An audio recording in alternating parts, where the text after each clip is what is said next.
The Siyata Deshmaya, we're going to learn Shabbos Daf Kuf Chavov. We're going to start 8 lines from the bottom of Daf Kuf Chav's Hey Omid Beis. Says the Gemara, Pkak hachaloin v'chulu. We saw in the Mishnah, the second line of Kuf Chav Hey Omid Beis, the Mishnah writes as follows: Pkak hachaloin, referring to the shutters that were regularly put in the window.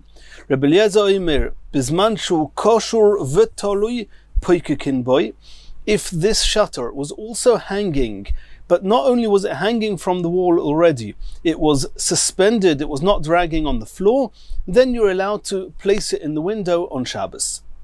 Ve'im lav, if not, in poikekin boy, you're not allowed to put it into the window, and Rashi says because it looks like you are being moisif al habinyan. We'll soon see that in the Gemara. The Chachomim said, Bein kach u bein kach poikekin boy, you do not need koshur v'tolui, it does not need to be also tied to the wall and also suspended on the wall, not on the floor, not like Rebbe Eliezer says. And the question is exactly what leniency the Chachomim mean. We'll see that in the Gemara. Says the Gemara, Omar Rabbi bar bar Chona Omar Rabbi Yechanan, Hakol moidim she'ein oisin oihel arai bitchilo b'yomtiv. Just a short introduction. There's a concept we know, it's a mlocha, we've learnt about it. One is not allowed to build on Shabbos. Binyan bekarka is osur. Binyan bekelim we've already discussed otherwise. Now, binyan, there's two types of binyan. There's a permanent binyan, and then there's an arai, a more temporary type of structure. Besides for that, there's a difference between whether you are making an oihel, which is a covering, a horizontal lying covering, leaning on posts or leaning on a wall. That's one type of binyan. And then there's making walls, partitions. And then there's a difference why you're making the partitions. Is it just for privacy purposes or for other purposes? These are going to be discussed later on. But the Gemara says that everybody agrees that the Minat Torah, the Av Malach of Binyan, is making a fixed permanent building. Everybody agrees that Ein Oisin Oihel Arai B'tchila B'Yom Tov. On Yom Tov, even though it's only an Oihel, it's a covering which is Arai, it's temporary, but you don't make such an Oihel L'Katchila on Yom Tov. Ve'in Tzarech Leima B'Shabbos, it goes without saying that you're not allowed to make an Oihel, even though it's Arai, on Shabbos, and it's an Issa Midrabanon. When you have already an existing oihel, a covering, and you want to just extend it, and it's all alright, it's temporary, it's not a fixed structure, you want to add to an existing oihel, then there's a machlekas. Rebbe Eliezer is machmir and says you're not allowed to add to an existing oihel. Not only on Yom Tov, you're not allowed to do that, even more so on Shabbos. The Chachomim say not only are you allowed to add to an oihel arai on Shabbos or on Yom Tov, but also on Shabbos. That is what the Gemara says here. Now, coming back to our sugya, even though we're talking here not about an oihel, we're talking about a shutter on a window, and a window is in a wall, it's in a partition, it's not on top, and in a wall, since it's arai, normally it's much more makel, the halachas are more lenient. However, since over here, the window is in a wall that is permanent, it's fixed, therefore the same stringencies that we find, or the same machlokas we find about being moisif, adding on to an oihel arai, to a covering which is temporary, the same will apply to adding on to a binyan keva, even though it's a partition and not a covering. So in the same way as the Chachomim say, moisifin b'Shabbos ve'in tzarech leima b'Yom Tov, the Chachomim therefore also allowed to be moisif, to add a shutter into an existing building. And however, Rebbe Eliezer says no. Rebbe Eliezer says that in the same way as one is not allowed to be moisif on an oihel arai, so too one is not allowed to be moisif and add in a shutter into a window which is in a fixed wall. And this is a big discussion in the Rishonim, why we compare the two, how we compare the two, but that is how Rashi seems to be learning the Gemara here. And therefore, Rabbi Eliezer says, since you're not allowed to be moisif, it has to be that the shutter you're putting in is already a part of the wall. How do you determine that it's already part of the wall? But the fact that it's tied to the wall, and not only is it tied to the wall, it's suspended from the wall. It's like part of the wall itself, and therefore you're allowed to then lift it up and put it into the window. However, the Chachamim say that it does not need to be an integral part of the wall to start with. In the same way as you can be moisif on ohel arai, you're allowed to put this shutter in. Therefore, the Chachamim in our Mishnah say that bein kach or bein kach poikekin boy, even if it's not kosher v'tolui, you're allowed to block the window with this shutter. And exactly what the Chachamim hold, we're going to see in the next sugya. Continues the Gemara. V'chachamim oimrim bein kach ubein kach poikekin boy. Says the Gemara, my bein kach ubein kach. Let's remember, Rabbi Eliezer says you need two conditions. It needs to be not only tied, it also has to be suspended. It cannot be dragging along the floor. That would not be considered that it's part of the wall. It has to be hanging from the wall. The question is now, what do the Chachamim hold? The Chachamim are more lenient. Do they say it has to be tied, it just does not have to be hanging from the wall, it does not have to be suspended from the wall, but they agree it has to be tied to the wall? Or do they say no, it does not even have to be tied to the wall? And that's not clear in the Mishnah. It just says bein kach or bein kach, which means also if it's kosher v'tolui, and also if it's not kosher v'tolui. But how much not kosher v'tolui is not explicit in the Mishnah. That's going to be a machlokes in the Gemara. Rabbi Abba says as follows. Rabbi Abba Omar of Kahana, bein kosher, bein she'enoi kosher. According to the Chachamim, the shutters do not even have to be tied to the wall in order to allow you to put the shutter into the window.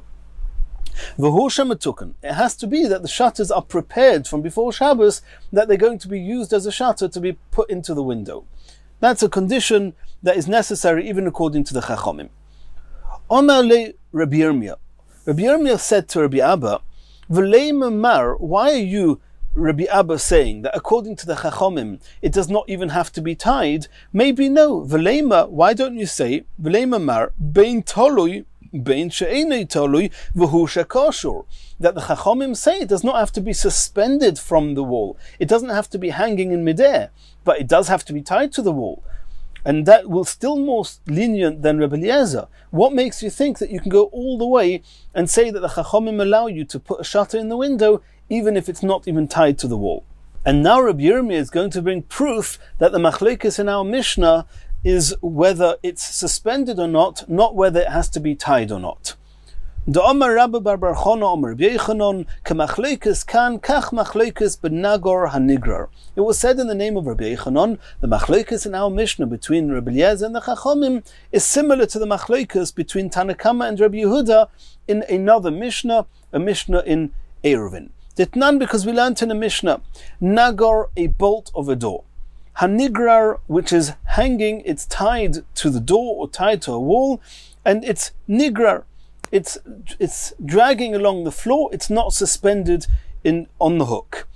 Noyalin boy b'mikdash avaloi b'medina. In the Beis Hamikdash, you were allowed to lock any door with such a bolt. Avaloi b'medina, but outside the Beis Hamikdash, you were not allowed to use such a bolt. And the reason is, since it was tied to the wall, if it was tied to the wall, it's not called that you are creating a new building just by attaching the bolt to the doorway, to lock the door.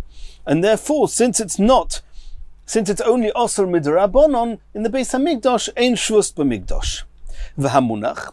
However, if this bolt was just lying there, it was not even tied to the wall, kan v'kan osur. Not only are you not allowed to use it outside the Beis Hamikdash, even in the Beis Hamikdash you're not allowed to, because taking such a bolt that's not already attached to the fixture, is not attached to the wall, to the building in any way, then attaching it then and bolting the door closed is considered boine, building, and is an issa deraisa even in the Beis Hamikdash.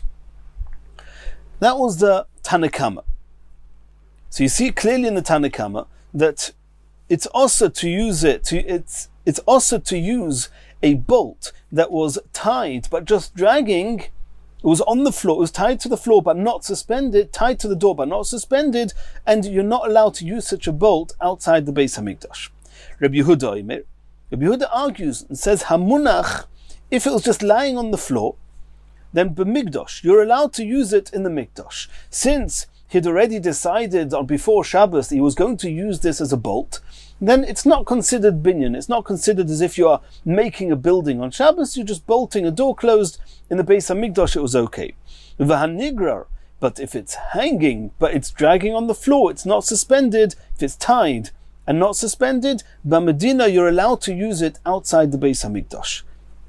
So you see here clearly a machlokas, Chachomim and Rabbi Yehuda, whether a bolt which is tied to the wall but is not suspended in the air, whether you're allowed to use it outside the Beis HaMikdash. V'tanya, we learnt in the Braisa, Eizahu nagar hanigrar. This, according to the Tanakama, that say that you're allowed to use this type of bolt in the Beis HaMikdash but not outside. She'no elim b'ei b'mikdash avaloi b'medina. What type of nigrar? Nigrar means dragging. What are we talking about? Kol shekoshur, it's tied to the wall. V'toli, v'roishe megia la'oretz, it's tied onto the wall, and the head of this bolt is dragging on the floor. And in that case, the Chachomim say you're not allowed to use it b'medina. Rabbi Yehuda says, Zeh af b'medina mutar. Since it's tied to the wall, you're allowed to use it b'medina. Which type of bolt are you not allowed to use outside the Beis HaMikdash according to Rabbi Yehuda? Kol she'enoi loy koshur v'loy tolui. If it's not even tied, obviously it's not going to be suspended if it's not tied. But if it's not even tied, then you're not allowed to use it outside the Beis HaMikdash. It's obvious because then it's just a key that is, when you take it out of, when you stop using it, when you unbolt the door, you just put it on the ground and leave it there in the corner. And therefore, using that type of bolt on Shabbos is not allowed to be used outside the Beis HaMikdash. It was said in the name of Ula, Man Tana, who is this Tanakama that say that if the bolt is tied to the wall but not suspended, you're not allowed to use it outside the Beis HaMikdash? Man Tana nagar hanigrar, Rebbe Eliezer. It's Rebbe Eliezer. So you see clearly that according to Rebbe Eliezer, that means the Tanakama of Nagar HaNigrar, which is the same as Rebbe Eliezer in our Mishnah, is explicit that it's talking about that it's tied. And the Chachomim, who argue with Rebbe Eliezer in the Mishnah, are the same, is Rebbe Yehuda, who argues with the Chachomim here. And Rebbe Yehuda says that when you're allowed to use this bolt, only if it's tied. Even though it's not suspended, it's dragging on the floor, but it has to be tied. If it's not tied, then even according to Rabbi Yehuda, that follows the Chachomim of our Mishnah, you're not allowed to use it on Shabbos or Yom Tov. If so, that's not like what Rabbi Abba said, that according to the Chachomim, even if it's not tied, you're allowed to use it. Omar Le, Rabbi Abba says, I'll explain to you what my source is, that the Mishnah is arguing not when it's tied, not only do the Chachomim allow you to use the bolt when it's tied but not suspended, but even when it's not tied. The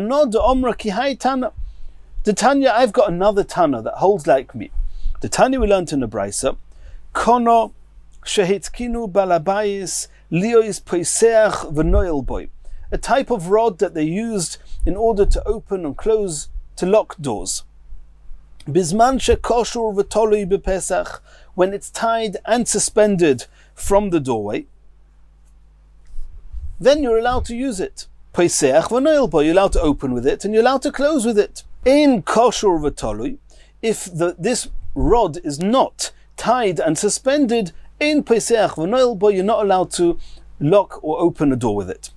Reb Shimon ben Gamliel says, Mesukan, as long as it's prepared before Shabbos to be used as a rod to open and close a door, afal pishaine koshor, even if it's not tied, you're allowed to use it. So you see here, there's a Tana called Reb Shimon ben Gamliel that says that this rod, this kono, even though it's not even tied to the wall, to the door, nonetheless, you're allowed to open and close the door with it on Shabbos. Says Reb Abba, if so, when the Chachomim say in the Mishnah Bein kach or bein kach poikekin boy, I Rabbi Abba assume it's following Reb Shimon ben Gamliel, who holds that even if it's not tied at all, you're allowed to use it. Continues the Gemara, Omer of Yehuda bar Shilas, Omer ba'asi, Omer of Yechanon. It was said in the name of Rabbi Yechanon, Halacha Reb Shimon ben Gamliel. The halacha is like Reb Shimon ben Gamliel, that even if it's not tied at all onto the wall, nonetheless, since it was prepared from before Shabbos to be used, it's not got a problem with boine, and you're allowed to do it on Shabbos. Asks the Gemara, Rabbi Yechanon Hachi, could Rabbi Yechanon be following Reb Shimon ben Gamliel? Votnan, it seems to be arguing with another quote from Rabbi Yechanon. Votnan we learned in the Mishnah, we're going to see that soon. Kol kisuya kelim, the lids of any kelim, sheyesh lohem beis achiza, providing they have a handle, nitlim b'Shabbos, are allowed to be taken on Shabbos. V'omer of Yehuda bar Shila, Omer of Asi, Omer Rabbi Yechanon. It was said in the name of Rabbi Yechanon, v'hu sheyesh teiras kli aleim. You're only allowed to move any type of lid, providing that they are a kli, they have a receptacle and they are a utensil and can be used on their own right. The fact that they are lids of kelim is not enough to give them the status of a kli. They have to be a kli in their own right. And the Gemara means to ask, you Rabbi Yechanon, who just said now that you're not allowed to move anything that doesn't have a Toiras kli on it, how could you paskin, how can you rule like Reb Shimon ben Gamliel, that you're allowed to use this rod, this kono on Shabbos? This kono is not a kli in any way. Says the Gemara, maybe maybe we're talking about, it's a type of rod that besides of being a rod of a door, which in and of its own does not make it a kli, it makes it part of a building, it's boine, but it's not a kli. Maybe besides for it being a rod to close and open a door, maybe it's got other uses as a kli, for example, to mix the olives, or to crack the nuts. Maybe it's a kli. And therefore, as far as being a kli, as far as muktzah is concerned, beforehand we were discussing boine, whether it's called building. Now we're moving over to muktzah. Maybe there's no problem of muktzah because it can be used otherwise as a kli. And there's no problem of boine because he paskins like Reb Shimon ben Gamliel.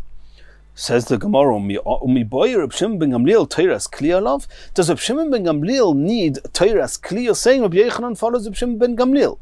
You just now said Rabbi Yechanon says it has to have Teiras Kli. Reb Shimon ben Gamliel needs a Teiras Kli.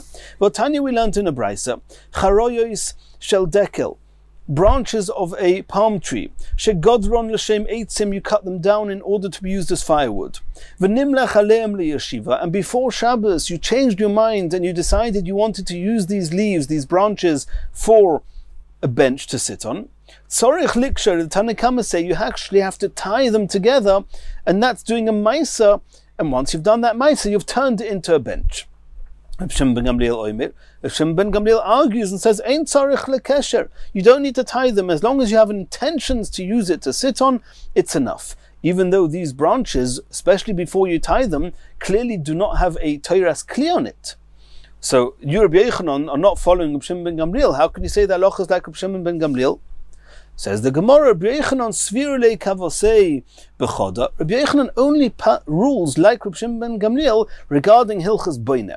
Regarding hilchas boine, Rabbi Yechanon rules like Reb Shimon ben Gamliel that as long as you had intentions before Shabbos to use this bolt, to use this rod, to use all the things we've discussed till now, to use them as a shutter for a window or as a lock for the door, as a bolt for the door, it's enough. You don't need, it doesn't matter if it's not tied, it doesn't matter if it's not suspended, it's enough that you had intentions. Upale golei bechada, by in hilchas muktzah, as far as the muktzah is concerned, it has to have a Teiras Kli on it, otherwise you're not allowed to move it. Continues the Gemara.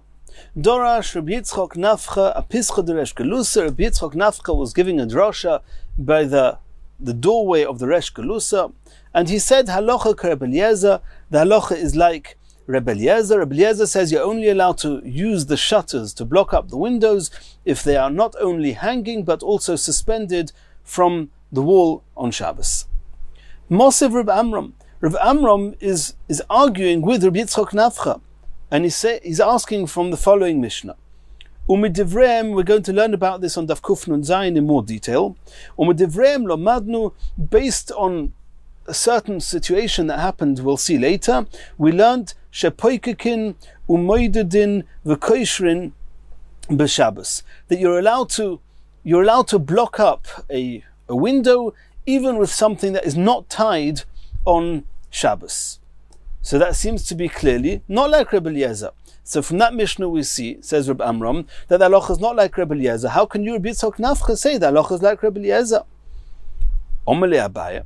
So Abaya asked back on Reb Amram, "My datcha, why are you assuming that Mishnah is the halacha is like that Mishnah? Mishum de Ktoni Stama, because there's no name mentioned there. It's a stam Mishnah, an anonymous Mishnah, and the halacha is like an anonymous Mishnah. Well, I'll find you another anonymous Mishnah that says otherwise. Nagor Nigrar, the Mishnah we learnt about the bolt in the door, where we saw there was a machlokes Tanakama and Reb Yehuda. The Tanakama there also anonymous, there's no name there. Nami Stamahi, and the Tanakama there say, like Rebbe Eliezer, that it has to be hanging, it has to be tied and suspended, like Rebbe Eliezer. Says the Gemara, Abaya, you're right, or Rebbe Amram says you're right, that there's one Mishnah that seems to say that it does not have to be tied, there's another Mishnah that says it has to be tied and suspended. Nonetheless, Rebbe Amram says, my proof from the Mishnah of Midivreim Lamadnu is still better than the others. Why? In all the other Mishnahs we learned, it was a ruling quoted in the Mishnah. Over there, it was actually it was a meiser. There was something that was practiced. There was a story there, and we'll see what it is when we get there. There was a whole story there, and we see that they actually followed this ruling, and that always takes precedence. Since you had Meiser Rav, and over there you see clearly that Poikekin, you're allowed to shutter up the window even though it's not tied or suspended. So we see from there the halacha is not like Rebbe Eliezer. Continues the next Mishnah. Kol kisuya kelim, the lids of kelim, sheyesh lehem beis achiza, providing that they have a handle, nitlim b'Shabbos. One's allowed to move them on Shabbos, one's allowed to take them on Shabbos. Omer Rabbi Yosi. Rabbi Yosi says, Bamed v'or mamurim, when is it true that you need to have a handle? Bekisui karkois.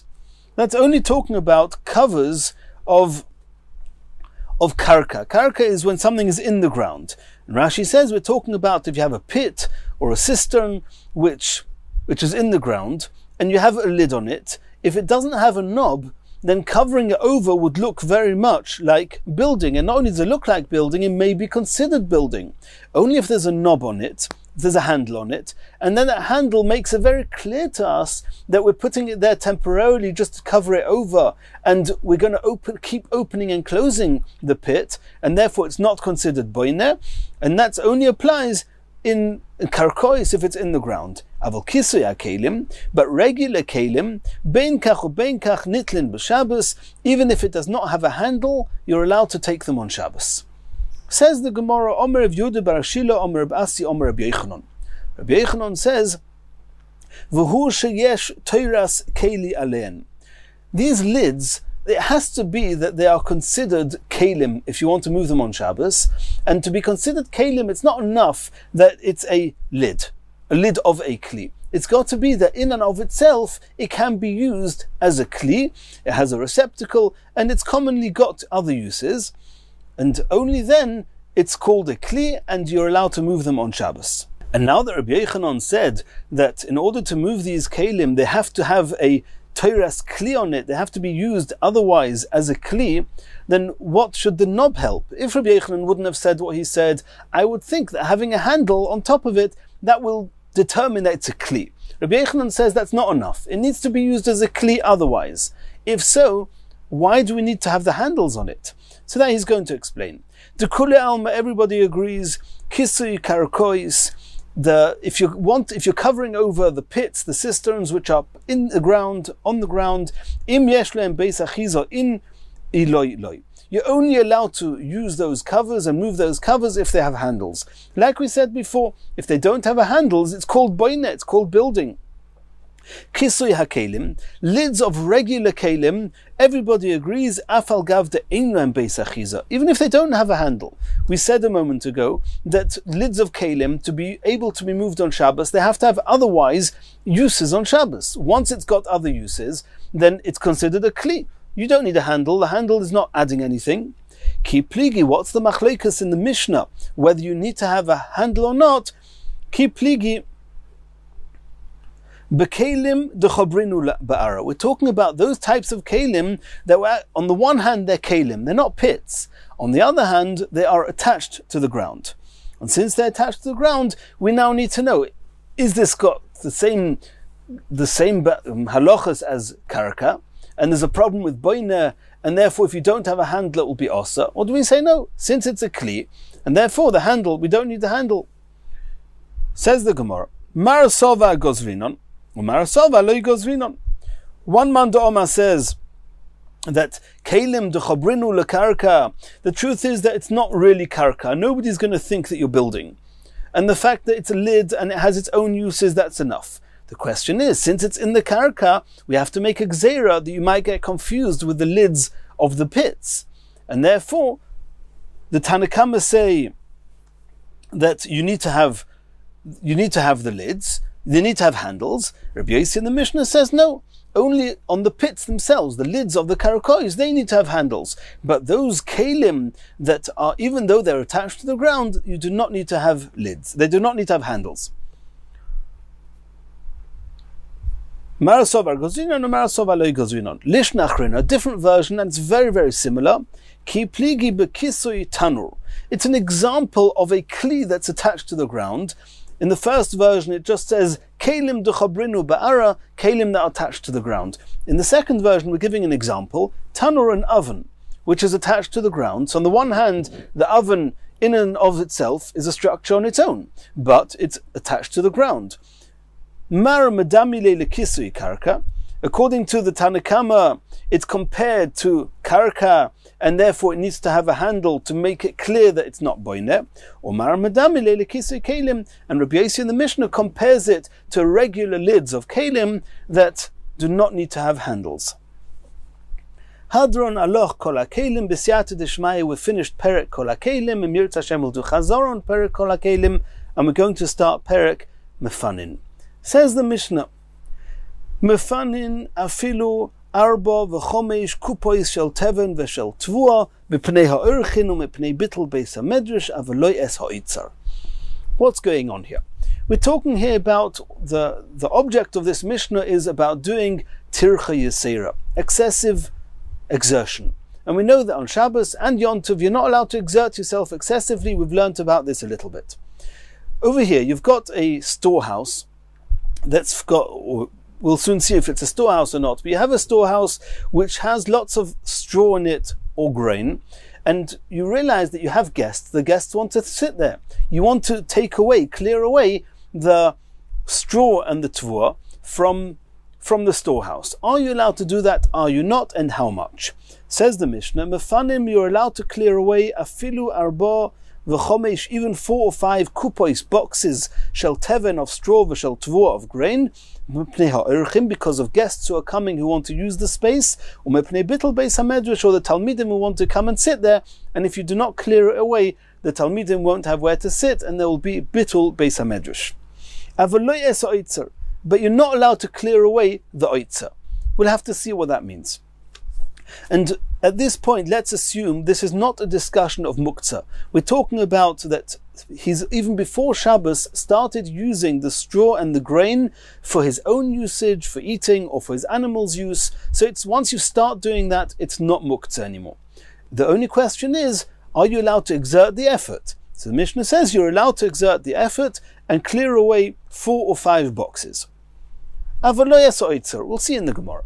Continues the Mishnah, mefanin, what are you allowed to clear away? The Mishnah started mefanim, you can clear away. So we know how much you can clear away, and we know why you can clear away. But what can you clear away? Only things that are not muktzah. What's not muktzah? Things that you or your animals can eat.